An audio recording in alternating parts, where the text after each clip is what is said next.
आमदार जयंत पाटील आहेत ना, त्यांचा आमच्या गावात सारखा संपर्क दौरा असतो, हां. प्रत्येक दादांचा असतो. हां. प्रत्येकाच्या अडचणी विचारून घेतात हं.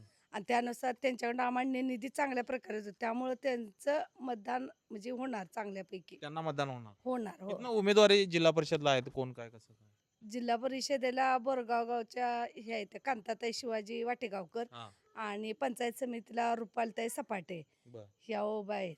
म्हणजे त्यांनी दिलेले उमेदवार आहेत ते चांगले आहेत ते. चांगले आहेत. निवडून येणारे आहेत ते. बरं.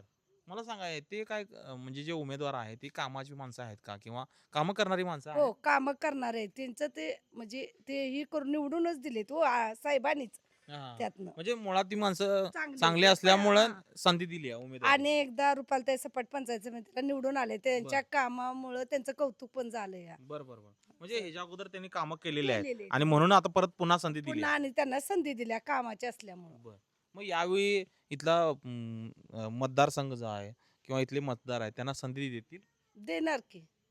म्हणजे हे दोन निवडून येणारच फिक्स हां, हां. आणि ती देतील ती चांगलंच उमेदवार देते ते. हां.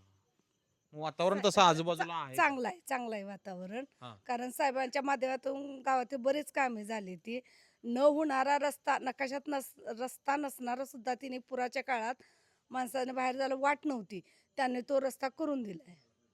चांगलं काम केलंय गावात बरेच म्हणजे अशी कामं केली ती आमच्या गावाचा विकास केलाय त्यांच्या निधीतून झालाय. हं, आणि आम्ही निवडून म्हणजे जनता निवडून देणारच कारण त्यांच्याकडे आम्हाला भरपूर निधी उपलब्ध होतो. हां, हां. अशाच नवनवीन अपडेट्ससाठी डिजिटल कोल्हापूर चॅनेलला सबस्क्राईब करायला विसरू नका.